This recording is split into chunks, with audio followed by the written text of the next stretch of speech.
guys, good day, good day. Tara guys, samahan niyo ako magpalit ng bedsheets. At yan, lalagay natin sa hamper. At syempre, ating tatanggalin ang luma kasi nangangamoy na siya. Syempre, papalitan natin ng bagong linen. So, nandito yung aming linens na pampalit. So, yan din ang aming yung mga grocery, yung aming mga gamit na hindi naman namin daily ginagamit. So, dyan ko inalalagay. So, yan ang aming secret storage, guys.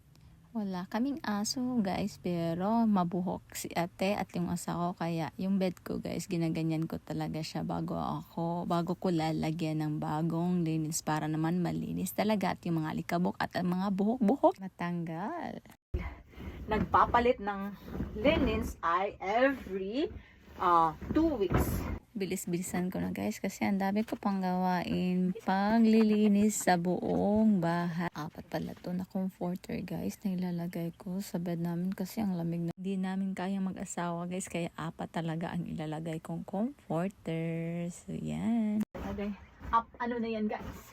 So tatlong layer. Ganyan.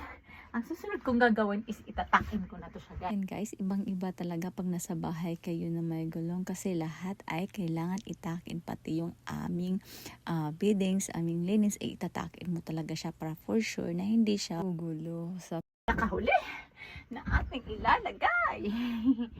Guys, ito talaga ang buhay namin dito guys kasi nga malamig.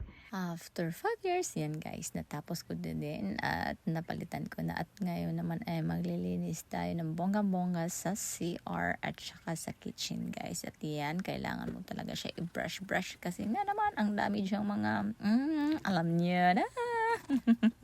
Salamin din guys, kailangan ko din siyang punasan at magpa-vacuum na ako kasi nga ang dami ko naman buhok at ang alikabok. Nakalagay. Tingnan, di ba? Ang gamit namin sa kusina. Yan. At yan. At ang aming at ito naman ang aming fruit hammock or veggie hammock. Ngayon guys, tapos na akong maglinis. Lahat nasa na. So, upo naman tayo at magagawa na ako ng aking i-reel. So, salamat sa panonood. See you next my video guys. Bye now. Ingat ang lahat.